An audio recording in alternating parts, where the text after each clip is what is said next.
Welcome to Tea Time, the South Yorkshire Kill Team podcast. Grab a brew, lock in your tack ops, and let's talk Kill Team. Hello, Declan. Hello, Johnny. This is Hello. smooth Yes, and organic and not cringe at all. not a cringe at all. And hello to all the tea drinkers out there as well, because I'm assuming that's what we'll call everyone. That's what we'll call them, tea drinkers. Is that the decision? Tea drinkers. All right. That's what we've decided. We've decided people listening to South Yorkshire Kill Team podcast is going to be called tea drinkers. So it's a good way of doing it. But hello everyone who has decided to stop by and listen to me and Deck talk for half an hour about absolute crap. So hello and thank you for listening. This is the premiere episode of Tea Time, where we basically talk about Kill Team. The South Yorkshire Kill Team community, which me and Deck co-created, and just give us an opportunity to not answer multiple questions from multiple people. We can just say it on a podcast, and then people can stop saying, "What have you been up to all week?" Which is quite a relief. Much needed. Yes, it is much needed. Totally is. So I did prepare some little bits of a format for people to kind of get behind, and again, this is a work in progress. So firstly, apologies to anyone if you are to be offended or you think we're doing this the wrong way. Please give us feedback. We're all about learning and getting better, which is great. So the first thing we wanted to do, as this is the very first and premiere episode of Tea Time, is to give you a bit of an intro into who I am and who Declan is, about South Yorkshire Kill Team, and just kind of get into the story, because it's a question I always get asked of, how did you guys meet and how did South Yorkshire Kill Team become a thing? So I guess the intro into me and yourself. I mean, I'll start just once I've started. Go for it, Stop. You're on Yeah. Cool. So I'm Johnny. You've probably seen me if you come to our South Yorkshire Kill Team community club nights. I started originally playing Warhammer 40k in about second or third edition. My cousin bought me a box. Or he gave me one of his old boxes, and I kind of played that. Really, it was quite light-hearted. I became an Ultramarine fan and painted loads of Ultramarines. I'm absolutely dire at painting. I did play a bit of Sigmar. It wasn't Sigmar there, was it? It was Warhammer Fantasy, as it's called now. Fantasy battles. Yeah, Fantasy. Well, I was a dwarf main as well, so I think I related most of the dwarfs. Grumpy, fat, and short. So that was quite fun. I did double into Necromunda though as well. I think that's where the Kill Team stuff started to come from. But this is early days. This was when you'd go and buy blister packs of metal models. Oh, the good old days. The good old days. They were classics. And then as I've become older, I phased out like most of us do. You seem to take like a 10-year break, don't you, between then and now. And as I've become older and more mature, you look for hobbies and things to kill some time with. And I ended up getting into, obviously, creating communities. I made another community, Serenity, which is more computer game based. And I kind of moved from that. Got talking to a few friends who were interested in Warhammer during the lockdown period. And I tried to get back into 40k and played Tau, of all things. So I know. I don't understand why everyone hates Tau. Oh no, wait a minute. I do know I understand why hate Tau. Yeah. But I got into it, and I think I painted 2,000 points of Tau. And then from that point I moved on to doing other stuff. Orcs was the next big one, and then I did 2,000 points of Raptors, Space Marines, which was really good. The whole entered the Johnny pipeline of being yes, being built, painted, and sold, maybe. That's exactly what it is. But I enjoy the process. The hobby side of it for me is what got me in. I'm not the most articulate when it comes to the game and playing itself, as you will contest. I don't think too far ahead. I'm quite reactionary. So for the hobby for me was the catch, and again, 2,000 points of Tau, 2,000 points of Orcs, 2,000 points of Space Marines really got me into the position of I really like this hobby and I'm going to kind of push forward. And it was only then did I start to play a little bit more, which me and Steve started playing in a bit more detail with Kill Team and tried to actually make it a thing. one of those things where you say we're gonna do it, we're gonna play, and then you never do. You kind of falter back to doing whatever you do. But yeah, that's where it started, and we butchered the rules, as everyone does when you first start playing. Yeah. And kind of slowly progressed from there. But that's kind of my career, shall we say, which is not that interesting in the grand scheme of things. So I over to you, Declan. When did you start? Well, how did you get into it? You've been at this and a lot Yeah. longer. So I started playing Warhammer when I was about 8 or 9, I think. My dad got me into it, as a lot of people like back then, before it became like mainstream, like limelight media stuff. Like, you get games like Space Marine 2 nowadays that get a lot of people into the hobby. Yeah. But my dad got me into it. One Christmas, I got bought the Assault on Black Reach starter set. That's a good set. It was a fucking banging set, mate. I still have my war boss because I played orcs, because green Orcs, is orcs. best. Orcs. Yep. Green is best. Yep. Played orcs. I still have my models sat under my desk, actually, in the original case. Again, abysmally painted, but I love them to death. That's the It's the way standard. into it. It's the way. Yeah, it's the way. it is the standard. So I got into it through that. I played a bit of 5th edition, I think it was, Assault on Black Reach. So 5th edition 40k. Played until about 7th edition. Dabbled with some Warhammer Fantasy. I got the Island of Blood, I want to say it is, the Skaven and High Elves set. Yeah. And I played High Elves because I was a kid and didn't know any better. Yeah. You grow to appreciate the finer things in life, like dwarves and cannons and Cannon, steam tank. yeah, instead of these prissy elves and bed bows. Yeah. So I played a bit of that. Yeah, and then I phased out as a teenager, which I think is a pretty standard thing that people do because of life, and got back into it just at the tail end of COVID, after I finished my apprenticeship, because I finally had some money to get back into the hobby. That I'd been sat there licking the windows every time I walked past Games Workshop in town, because I lived about 5 minutes away from it. Yeah, well, that was the Sheffield one, wasn't it? The That's Sheffield the one. one, yeah. I lived about 5 minutes away, so every time I went past it, I'd just sit there and lick the windows. Yeah, as you do. Yeah, so when I got some money, I got back into the hobby.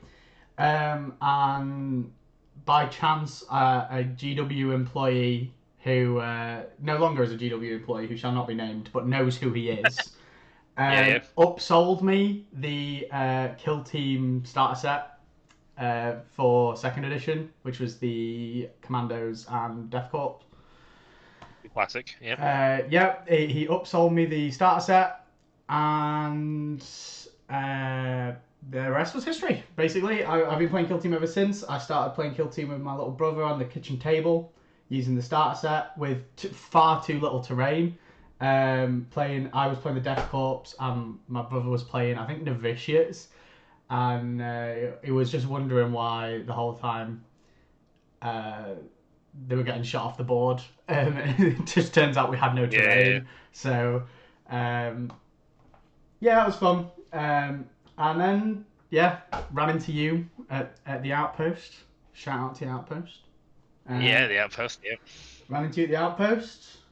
Saw that handsome face. It was love at first sight. It's because it was. Yeah. Well, I guess it feeds quite well into how we started this place. That's obviously the point, and one of the questions I get asked quite a little bit when we go around and go to different events, which is when did we, or how did we start South Yorkshire Kill Team as such? And I think the problem is we never actually started South Yorkshire Kill Team, did we? It was never a sit down plan. Hey, Deck, do you want to do this? Yeah. I don't ever think it was happened. I think at the time I were running little events for my other little gaming community, and some of my friends, again, Steve, Rob, Elliot, all these guys were doing little trips around. And we, again, shout out to the Outpost, hosted a little event at their little store. And we did a Saturday, and I think the budding bromance we got came from me asking if anyone wanted to be a fourth. So I think at the time it was me, Rob, and Steve. Yeah. And then I think that's where you came in and filled in the last spot, which was good. Yeah. I think we hit it off from there. I think we were pretty chill from that point, weren't we? As soon as we started playing it. Yeah, it was pretty much that. Mate. We just got on from the minute we met, and it was just it was a chance encounter that, yeah. Yeah, it was. Yeah, it was as simple as that, wasn't it? And then I think what we happened then is I think we continued to talk on Discord, didn't you? I think you joined my little gaming. Yeah, I joined up in Serenity. I was pushing the outposts because I've been pushing Kill Team at the outpost for a little bit before then. I was still mainly a 40k player then, because it was before 10th edition release, and I was like, okay, I'm done with 40k for a bit. Yeah, you became an outrider, didn't you? I did, yeah. So that happened a little bit after. So the outrider scheme at the outpost is their game rep scheme where they just try and nominate local community members to promote the game, to run demos, to run events. I joined up as part of their scheme as an outrider, basically just because Carl one day turned around to me and was like, he was just like, "You play Kill Team a lot, Dick. Do you want to be an outrider?" I was like, "Sure, I guess. Why not?" Shout out to Carl. Shout out to Carl. Look, Carl. My boy. Yeah. The ass man himself. The ass man. I think I love to be called an ass man. But yeah, no, but that's how it was, wasn't it? As such, and then I were phasing and still casually playing online and TTS, and you were doing a little bit more in person. You got stuck into some of the main community members that's still there now. Where Ryan, you used to play a lot, if I remember rightly. You never stopped talking about it. For a very long time, it was just me and Ryan down at the outpost playing each other. Just the two of us. Ryan was playing his commandos, and I was playing every team under the sun. And Ryan would kick my ass for a few weeks, and then I'd kick Ryan's ass for a few weeks. And we had a wonderful backwards and forwards where it was just the two of us. Like just starting out, we had one of Ryan's mates from work joined us for a little bit, who's phased out to come play Pokemon now. Nice. Yeah, and it's just grow from there. It was a really slow growth, and I think that's something that is important to bear in mind if you're looking to start up a community, is that it's not always going to be the immediate success that I think some people expect from it. Yeah. And it's important to... Yeah, no, I totally... Yeah, it's quite interesting because we see people, don't we, trying to build their own stuff now. I know Wrexham are building Birmingham. These are all communities that are up and coming that we want to support. Dumfries, obviously, has got some bits up there that we've got an event to go to. I do feel like there's a geological kind of shift. Like, there's a lot of Kill Team stuff the further south you go. And the north does have communities. Deadwood, for example, the Knots guys, just the big main ones, and of course ourselves. But trying to make a community can be really difficult. A lot of people, when they talk about Kill Team, think that they can just jump from 40k, I've already got the models type of thing. But surprisingly, Kill Team's more complex and a little bit more difficult to get your head around. My opinion, anyway. No, I mean, model different, can't it? We're obviously biased because we like Kill Team. Yeah, but I agree. I think it's very complex. It's got a low floor, high ceiling, and that's the problem, I think, for a lot of places. I think a lot of new players can be intimidated if they ever go up against a player like Nick Collins or like John Reese. They are very talented players, and they can absolutely dominate anybody with pretty much any team in the game if the skill differential is that high. And that is what I like about Kill Team, is that there is that skill. It's not just a dice game. If you position right, you can beat out an opponent. Yeah, that's what I like about it as well. I think there's multiple ways to play multiple teams. I kind of felt like with 40k, in my own experiences, is the team swings were really big.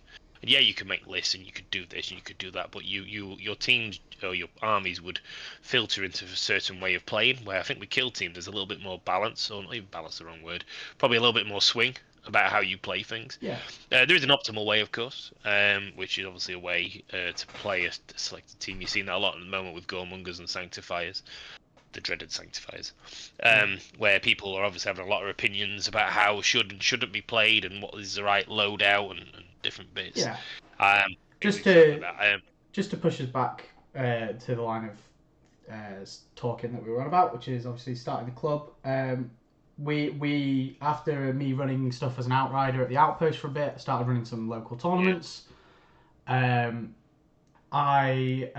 eventually got talking to a few of the other smaller kill team clubs around Sheffield, and realised that nobody talked to each other.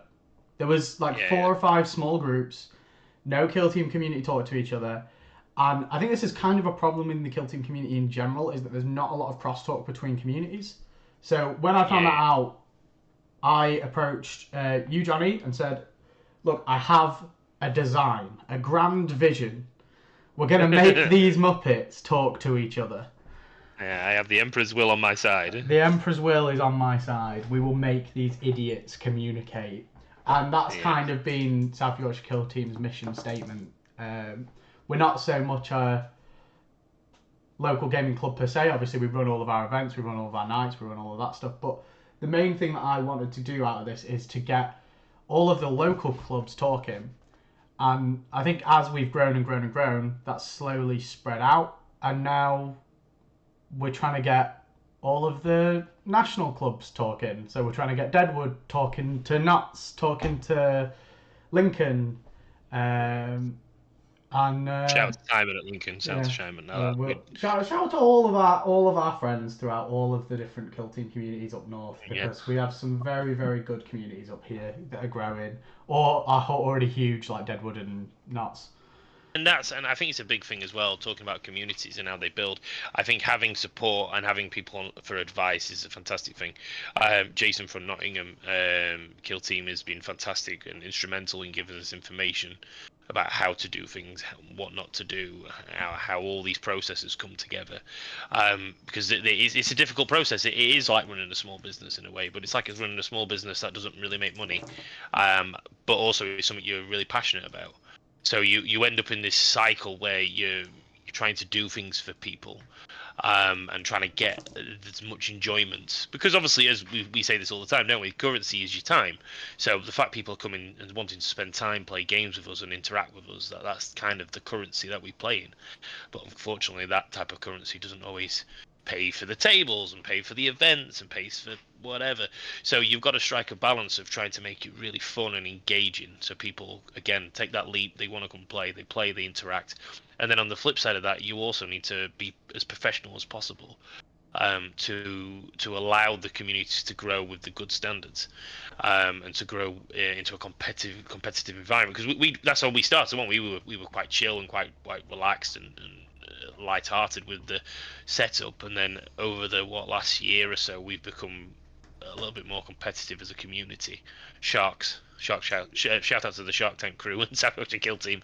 But we've come on leaps and bounds, haven't we, from a community perspective, and seeing people come in for the first time, and playing a team, and you'll have more stories of this than I will, but you'll see people come in and say, I really like this team and I don't understand it, and you play a couple of matches with them.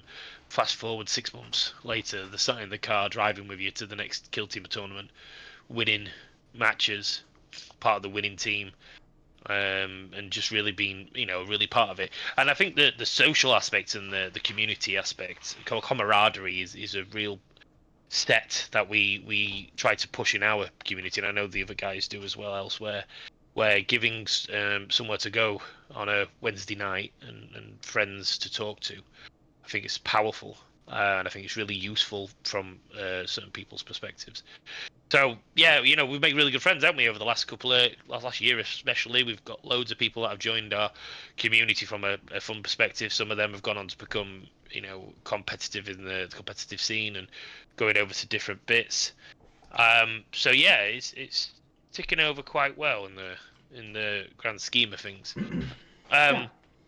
But you've got a couple of stories. Do you have any stories on people coming through? I mean, how many people do you think you've given a demo game to that's now in the community? I'm probably like nearly pushing triple figures in demo games run, because I think every time someone walks into the outpost and mentions Kill Team, the staff immediately point them my way, which is great. I love it. But demo games are there's a lot of them going on. I remember especially the start of this edition in October time last year. I ran it was non-stop demo games, which is great. We got a bunch of community members from it. And yeah, it's good. We've got a lot of stories of people coming in who have started playing the game and progressed. Like you say, we've got a prime example is Nix. Started playing at the end of second edition with the Hyrotech. Came down twice, I think, before coming to their first tournament, which is one of our local tournaments that we ran. Lost all of their games in that tournament. Didn't dissuade them. Immediately picked up and rocked up to Sheff GT last year. Which is a great story because it was Sheff GT last year. I think it was ran by some of the London crowd, and I'm not 100% sure who if it was the London crowd or not. I can't remember. And yeah, it was literally from South Yorkshire Kill Team. It was me and Nix, and that was it. And I was just really chuffed to have a second person there who was a member of the community. That for me was something that really stands out for me as a turning point in the community. It's like growth, which is it's cool to see. It's cool to see. Nick's ended up at Nick's went to Worlds, right? Were Worlds? No, LVO Nix went to. LVO, LVO. So I remember when that went in. That was the turning point in Nix's playing ability. Going to LVO and coming back, Nix came back a much better player. It was very cool to see. It was great, obviously, to have a member of our community going over and representing, but just the buzz around like this, the Discord server and in person about how Nix were doing.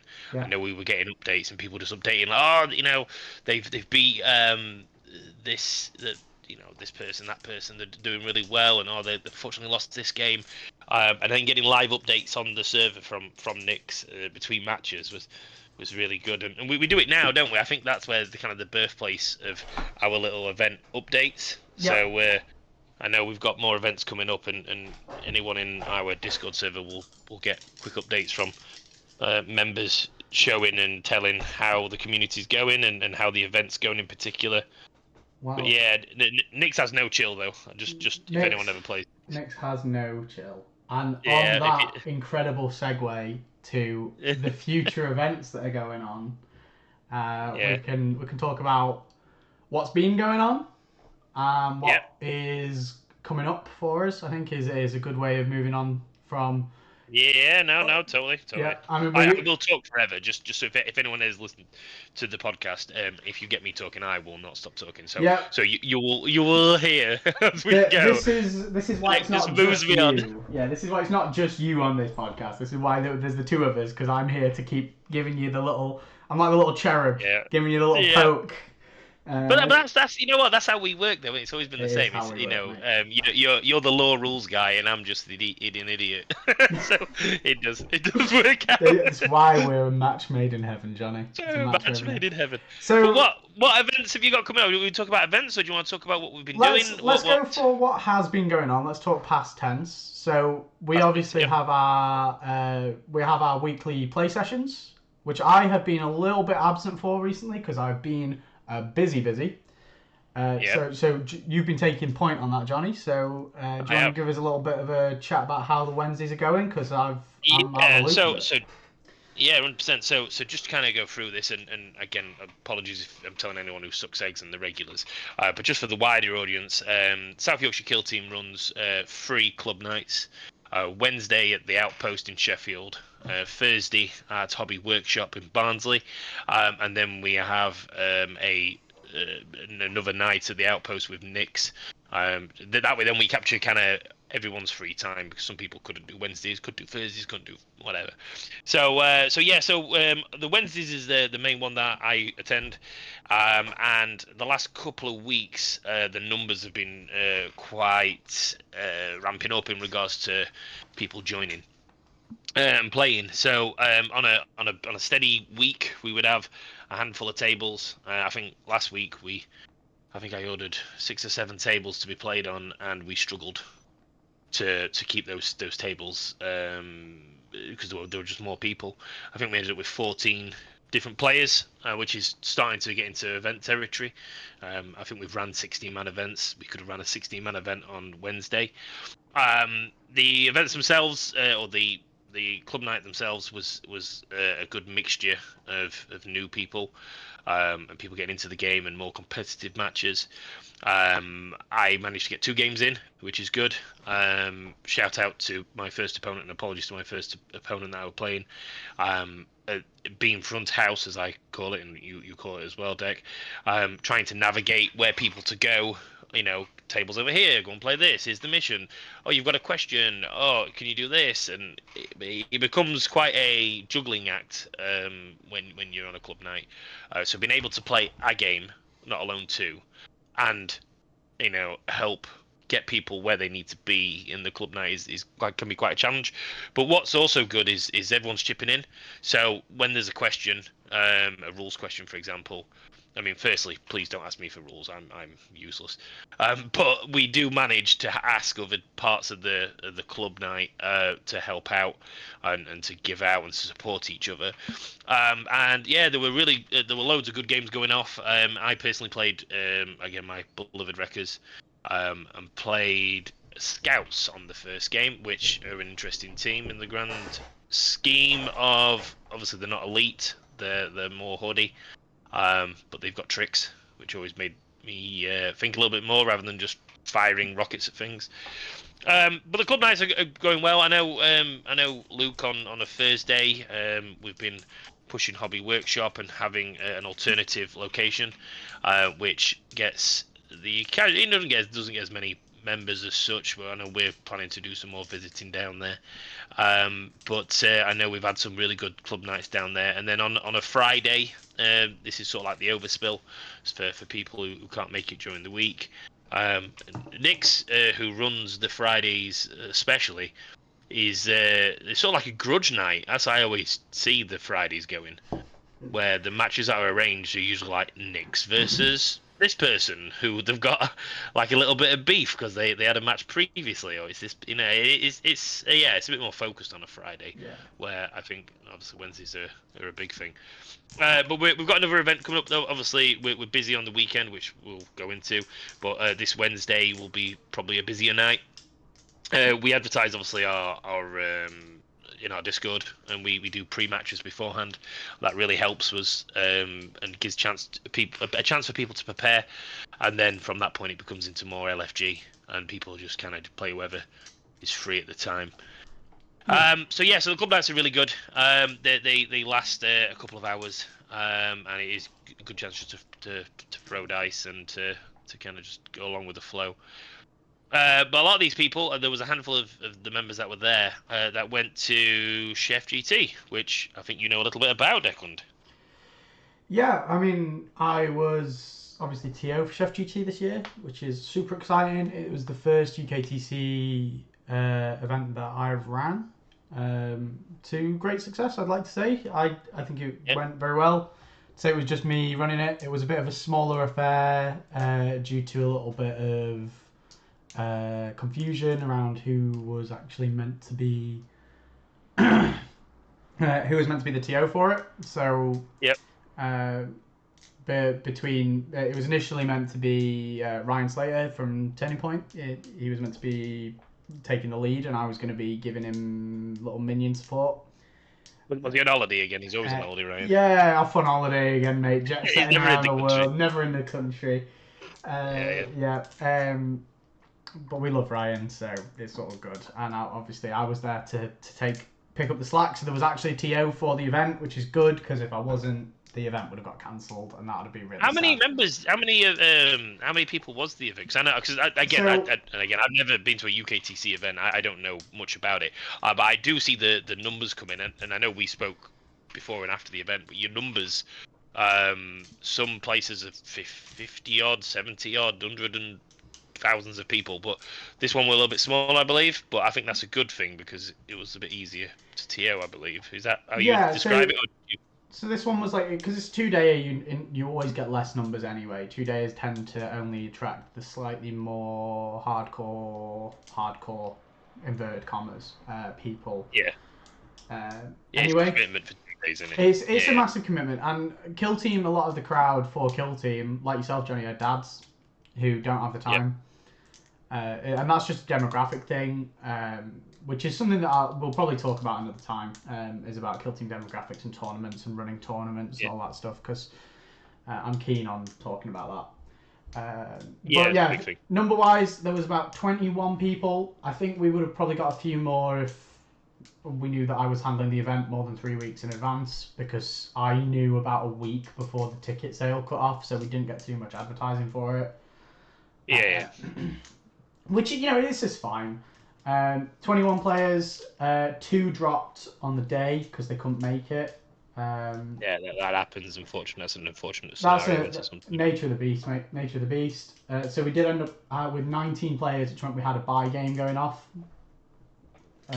So, which was nice for me because, in between running the tournament, I got to play a little bit of Kill Team with the person who was having the bye game. Got to play my my new Sanctifiers when I built them on Sunday. Do you get many questions? I've always wondered when it comes to these type of events, especially like UKTC ones. You're quite busy as a TL? Do you do the intro, you do the outro, you navigate people? But between matches, do you get many questions? Because I'm assuming, as you said, hardcore in bunny ears. But do you? I'm assuming the people that are going have got a really good core set of the rules. So do you just get like deciding questions, like can this person see this person? Yeah, so there's a lot of them. There's a lot of variance in the questions you get asked. You will get asked just some straight up rules questions. You get some very interesting ones actually. So I got a really interesting one about Wrecker tanked up and stun interaction on an objective, because there was a Wrecker that had moved onto a point, triggered a stun from a Weber or something. Triggered a stun, so went down an APL. But triggered the stun with a shoot or a fight, so they also went up an APL. So in the sequence, they'd gone from 2 to 1 to 2, and then the tanked up fell off at the end of the turn, so then they dropped back to 1. And there's some fun interactions with APL and stuff like that. I got asked a really fun question from one of the players playing Phobos, who did something really cool, playing against a Ratlings player, where there was an Ogrin in front of a heavy barricade, but not close enough to it to be within engage range of it. And the Phobos player climbed the barricade, jumped over the Ogrin's head to get to one of the Ratlings stood behind the Ogrin. That was a really fun question too. But you get stuff like that, and then obviously you'll get your, is this guy obscured? Is this guy in cover? Blah, blah, blah, blah, blah. And you just sit there with your little laser pen for 5 minutes working out. But even the most seasoned players need deciding questions, because obviously there's a million rules in Kill Team and they all interact with each other in really strange different ways. So, 100%. Yeah, at Sheff GT I got asked a bunch of questions. And, it's not like there's only experienced players at the events. A lot of the time there's some newer players who come down to them, which I always encourage, because I think newer players coming to events is the best way to learn. You might get bodied, you might lose all your games, but there's a chance that you'll win, and you should always come down to events and give them a go, because it's the best way to get a bunch of games. I haven't been to one yet. I think I'm going to the Leeds GT. I think that's what I'm lined up for, which will be good. Cool. How do you get into it though? So do you when it comes, do you have to go to sit an exam to do it TO info? I literally just emailed the UKTC customer support line, I think it was, I know what it was. I got an email because I subscribed to their newsletter, so I got an email and they basically put out a thing saying, we're looking for TOs for this system, this system, this system, this system, and this system. And I just sent an email to that in response to that and say, hey, I am such and such, I do this with this. This is what I've run this tournament before, I've done this. And you just show them a little bit of what you've done, and then basically Zach or Josh, who's the other guy who helps out with some of the admin, will email you back and be like, cool, do you want to do this event and run this event for us? And that's pretty much it. It's very low barrier. the organisation in general with UKTC is great, and they're very trusting, and obviously they expect that if you're interested enough to inquire about becoming a TO for them, that you'll probably know what you're on about. Yeah, it's a confidence thing in it more than anything else. Yeah, it's absolutely a confidence thing, and the best way to getting into TOing in general is just to run your own tournament at your own local store and just see what sticks. Yeah. He's running it through, which is interesting because again, I'm not the best at rules as we know, but I do get the impression that a lot of people that run this have got some really good insight. And again, as you say, I think it's more about running your own events and getting a feel for it and understanding it. But yeah, so Sheff GT, again, I was watching at the time when we were going off. Did who won? Is there a name to the person that won? Or Yeah. So we had Terry, now named Crit Slayer, Terry Gee. player? Fantastic. Crit Slayer, Terry Crit Slayer Gee, who came down from Sunderland, I believe, and gave a really good show, and ultimately earned his nickname in the final round by pipping John Reese to the post with a very good score, a very close game, and yeah, it was just good to see. Good to see someone who doesn't have, as far as I'm aware, when I was speaking to him, he doesn't have a great playgroup up there. It was him and his buddy Scott, who coincidentally won best overall, who played together all the time. They just came down, and yeah, that was the result. It was a really good show, really good showing, really good weekend. I had a good time. Yeah, I was very happy. Yeah. Cool, good. I'm always happy to. Well, again, I'll be taking part in my own lead. I know there was a couple of questions, obviously, around that, but I think what we can do is we can, as we tell me, you go to one of these the GTs, we can go through it and give people updates like this. So if people do like hearing a bit more about the competitive scene and UKTC and the events, then by all means let us know and we can go a bit more into depth about it. Yeah. It's always difficult, I think, when you're on these type of podcasts and stuff, because again, some people probably don't want to talk about how much they got battered in some scenarios. So it's always going to be difficult to try and get the balance. But I think giving people an insight into how it runs and how it works and the mentality going in and what to prepare for. Because I know a few of our community joined, and some people really loved it and some people were taken back from different parts of it, which is, a conversation for another time, surely. But yeah, if you do get a chance to go to an event, by all means go to it. It's definitely worth it. It's definitely worth your time, and you'll have a lot of fun, really, which is all the reason why we do it. Yep. So cool. So we've talked about some club nights. We've talked about, obviously, the Big Sheff GT that you've done. The wider hobby, which obviously just to quickly touch on that, we've just had a release. We're recording this on the 12th, so this is the weekend after Sheff GT and the release of the new Blood and Zeal box set. Yep.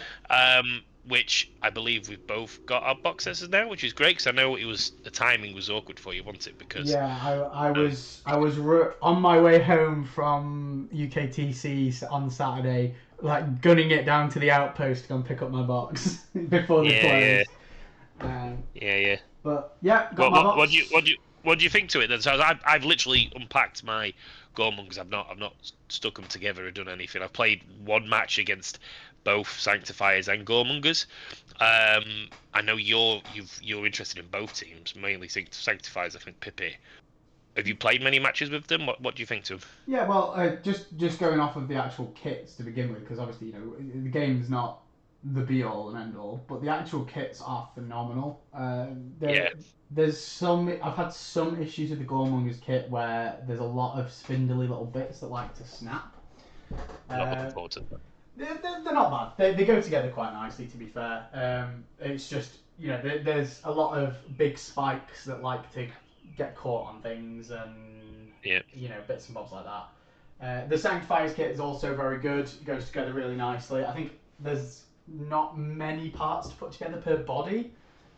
I think you're looking at maybe a 5-part body, which is pretty nice because There's a lot of newer kits from GW at the minute where you're looking at like 15 to 16 pieces for one, like Solar Auxilia, for example. There's about 16 pieces for one Solar Auxilia, which is crazy. Yeah. So yeah, the kits go together nice. I built and started to paint my Goremongers, and my Sanctifiers are built and primed. I played a couple of games with the Sanctifiers, played about 3 games with them. I played 2 on TTS after the rules released, when all of the creators' NDAs lifted and all the rules came out. I played a couple of games with them on TTS.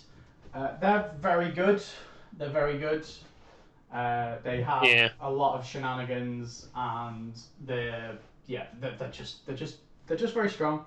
I'm hesitant to say that they're completely broken because, that's what a lot of the current creators are talking about, and I'm always hesitant to say that about a team. But I did find them strong enough personally to put them down for a bit because I was leaning Sanctifier's way, obviously being a massive fan of the Ecclesiarchy and the Inquisition and the law. They were going to be my boys, but I just feel they're a little bit too good at the minute for me to want to play them because I don't know. I struggle with that a lot. Yeah, and I think that's the thing as well. I mean, it's I know a lot of people across the community have asked. I mean, there's a bit of drama at the moment into about early releases and about how broken they are and they should be banned and da da da da da. But I think I've said this to you away from everything. I'm a fan of paying money for my plastic toys and being able to play with my plastic toys. I think it should be a controlled environment. I think you should, if you want to play Sanctifiers, I think you should. But I think you should kind of know the person you're playing. I don't think someone's second match against Sanctifiers and you going full pelt is the way to do it. But playing against a seasoned veteran, because I know, especially in South Yorkshire Kill Team, we'd love the opportunity to try and crack that code. I played against Sanctifiers on Wednesday with my wreckers, and granted it was the person's first time playing them, but just again just sitting down and figuring out, okay, so this is a problem piece, this is a problem piece, this is a problem piece. For me, cracking that code is more about me having fun and trying to solve the problem, rather than they're busted, I don't want to play them. Which I know you're a fan of as well. I mean, I am currently trying to get as many games against Sanctifiers as I possibly can because I think that they're going to be a bit of a boogeyman tournaments coming up, and obviously we have a few events coming up which we'll talk about in a minute. But yeah, they're going to be the boogeyman. A lot of people are scared of them. I played into them once on the Sunday. Again, it was someone's first time using them. It was one of the buy games at the UKTC. I let someone borrow my Sanctifiers. Their first time using them, and I was playing my Inquisitorial Agents. And I think I shot the Confessor with a plasma gun, a melter gun, an auto pistol, and also threw a crack grenade at him, and he lived. Which is crazy. I think arguably that's a bit of my bad because I think the target priority is a thing that you need to really prioritise with playing into Sanctifiers. But it's exactly the same with me. I when I was reading through the rules before my match, I realised, again, apologies for the names. The names I don't. The Abbot, is it? The Drill Abbot, yeah. Drill Abbot. So he absolutely messes up wreckers, just because he can stop APL modification within 6. Is it? He turns off your faction rule within 6 inches of it. So I was like, I ain't going near you. I'm going to shoot you and throw every wrecker point I have into your face. And I managed, I think, as well as when I play, I was trying to check angles, and in this situation, person playing them made a bit of a boo-boo in regards to the angle. So I were really lucky, but that's no reflection on how good that team is. But they are interesting to play. Have you touched? I played Goremongers as well. Did you? Have you played? I played one game of Goremongers so far. Yeah, I'm planning on potentially taking them to tournaments coming up. But as we have discussed at length, privately, all roads lead back to the Inquisitorial Agents for me. Yes, they do. So Yes, they do. yeah, Yeah. I'm looking at them. I played one game with them. I think they're a pretty balanced team, to be honest. I know there's a lot of people who are complaining about them, but I don't think they're that bad. I think the rule that they have, their faction rule, for only taking 8 damage from shooting, is really good. Yep. I think it's a good way of doing it.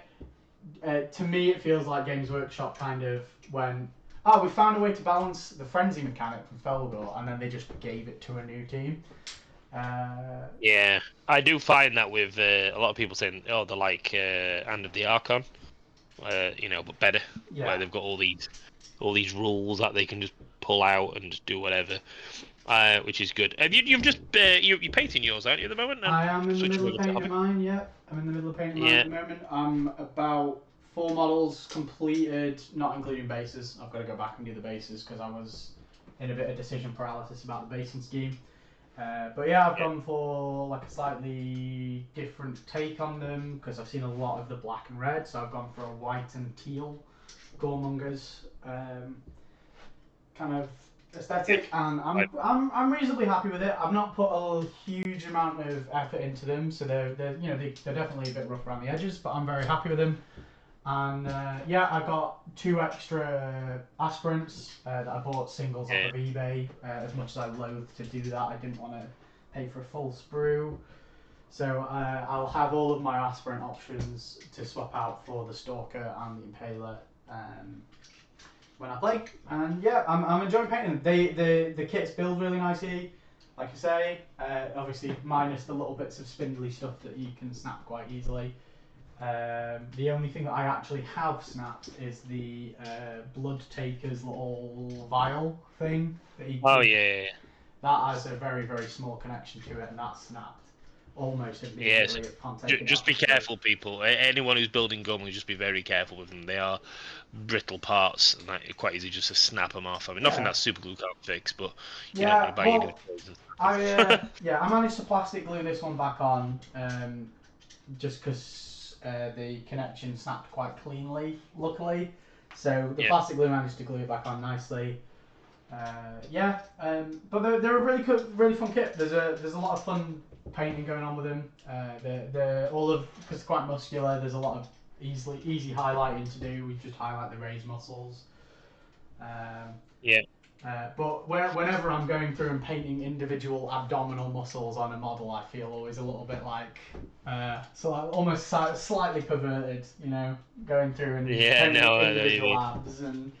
Yeah, I know what you mean. It is a bit odd, but it's funny though because I mean I've not started mine yet. I am suffering a little bit from paralysis because, like you said, it can be a bit samey in the world of Goremongers, where everyone's painting obviously the corn, classic red and black, which is nice if that's what you're into. But sometimes I want to make it a bit more unique.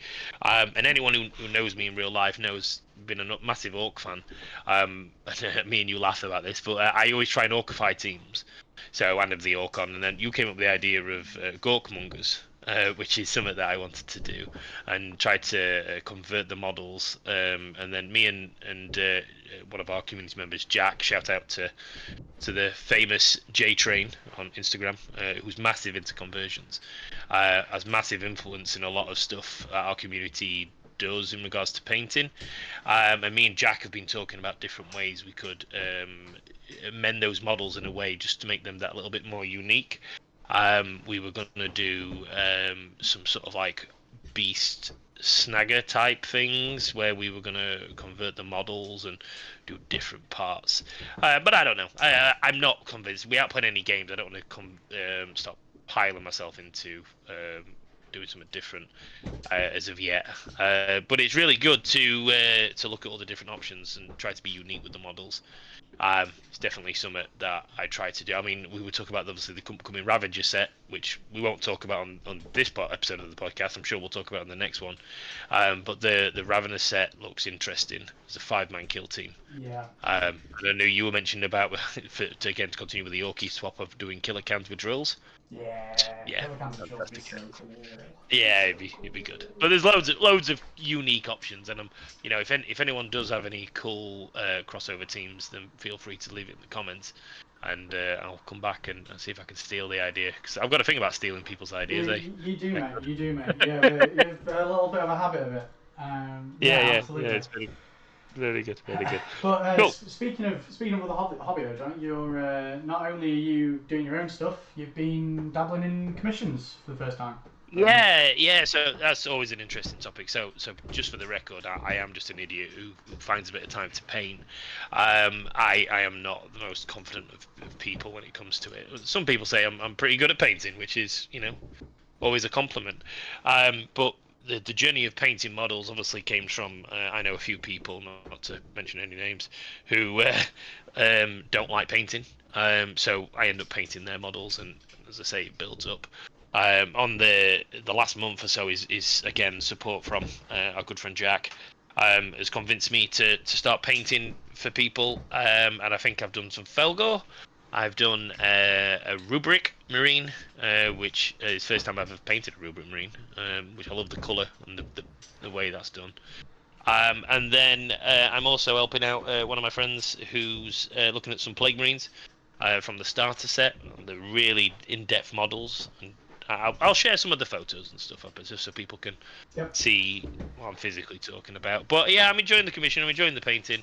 The weather's changing at the moment, as you know, and the draw of going outside and actually getting some vitamin D is pulling away from being able to paint all day like you do in the winter. So it's a balance. It's a balance, isn't it, so to speak. Yeah, absolutely, mate. Absolutely. I've also just I've still got a hand over a Jagatai Khan, I believe, as well, which I've spent a bit of time. Some charming chap with the best Primark. Yes. Some of the some that way, but yeah. So the community side to our painting, we have really cool painters and again ideas. I think what flows and making stuff unique with a nice painting or hobbying. The community ourselves have just got all sorts of different ideas, which is really useful when you create it, when you're trying to create stuff and you're seeing all these different things go off. It's almost like try before you buy in a way. So yeah. So I'm enjoying it. I am enjoying it. Cool. Yeah, good stuff. So future. Ghost of Future. Yeah, the future. I was gonna say. So the future would move on to like what we've got going off. Yeah, I think we'll just quickly blitz through what's coming up because and what we are going to be attending, where you can see Johnny's handsome face.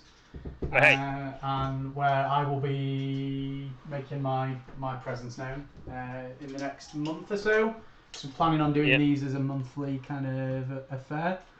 So the upcoming events that I will be attending is the Knots Easter Extravaganza run by Jason.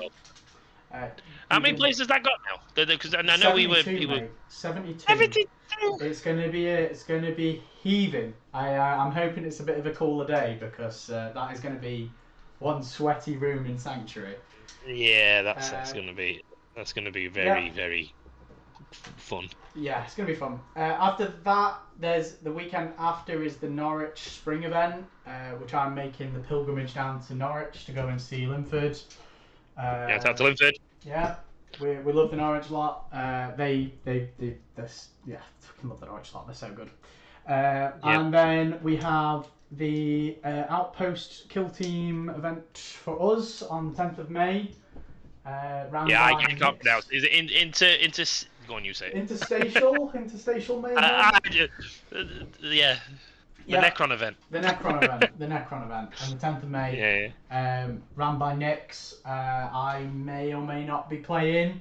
We're looking to live stream that event. Have a live stream table going on, so I might be manning that potentially. If not, I'll be playing. So that's exciting. We've got a lot coming up. I think as well the weekend after that, there's the Deadwood Teams event that Nix and some of the Sharks are attending to represent us. I won't be there personally, but yeah, very exciting run coming up in the next month. busy times Yep. tournament-wise, and it's very exciting. It's very exciting. Yeah, any of the events that you hear us talk about, by the way, everyone, if you go onto BCP, you can literally find all these events. It takes a little bit of fiddly searching through BCP, but you can find a local kill team event in your area, which will be, really fun to get hold of, and obviously join them and get part of it. You'll learn a bit more about the game and you'll a bit more understanding, and the communities are so welcoming as well. So, yeah, get yourself up to Deadwood, Nottingham, anywhere like that up the north. You'll, you won't regret it. It'll be good. It'll be good. Not regret it. Absolutely. Cool. So as we come towards the end of this, I do want to do a bit of a shout out. So obviously the standard shout outs that we always should be doing is to our hosts, which is the Outpost and Hobby Workshop. So Sheffield and Barnsley respectively.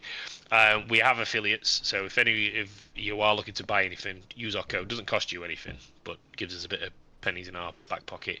And not that it goes into our back pocket, it literally goes back into paying for goes into events. The club's back pocket. The club's the 1,000 sets of terrain that we have to buy, and and everything else, and just makes it easier to run, which is great.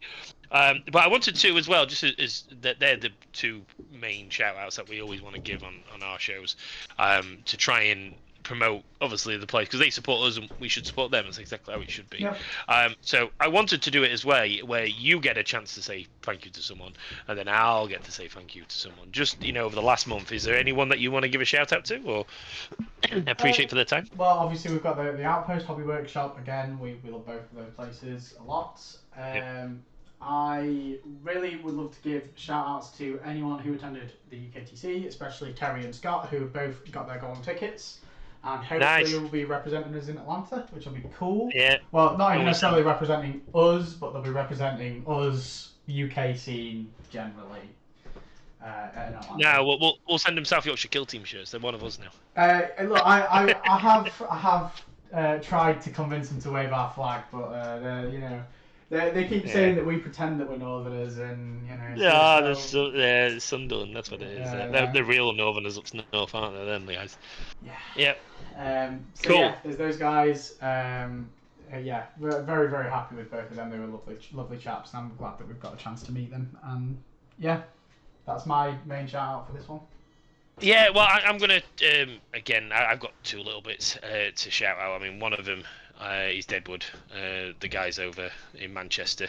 I personally love going over to Manchester, seeing some of my local friends, but the Deadwood guys are helping out with some of the events. They're at Penistone. They're at Penistone this weekend as well, so they've come over the Pennines, and they're doing some events as well. And I know a few of them have signed up to our side, and we've got we've got a little Shark Tank going over to their event as well. So they're our neighbours, and I think they're great. I think they're a really good community. I definitely should be pushing it. And the other person I want to shout out, which if you are part of the wider community, everyone will know Jason from Nottingham. Jace is always a fun person to interact with. You'll see him at all these different events, always waving the Kill Team banner and flag. He's instrumental in creating communities and making everything run the way it does. Always open to help. He's helped us in many different ways. And I know people say, "Oh, you're kissing Jason's ass," and to be totally honest, I'm not. I'm just calling out the fact that we beat them at the Lincoln Teams event. Yeah, I was about to say, stop you right there, Johnny. We're not kissing his ass. Fuck you, Jason. We won. yeah, exactly. But that was a really good event, and there are they're again other neighbours that we always look to hang out with and arrange things with. But thank you for listening, everyone. Thank you for listening to our premiere episode. This will get better. Just to let everyone know that this I don't think there's a single podcast out there that has a good first episode. But yeah, we'll start taking questions from the rest of the community, and again, please do all the things that all the cringy YouTubers tell you to do. So follow, subscribe, donate your life, your savings, name your firstborn child after us. Just do everything that that you need to do. Yeah, just do what you need to do, really, which is good. But Declan, thank you very much for coming on. Yeah, thanks. Thanks.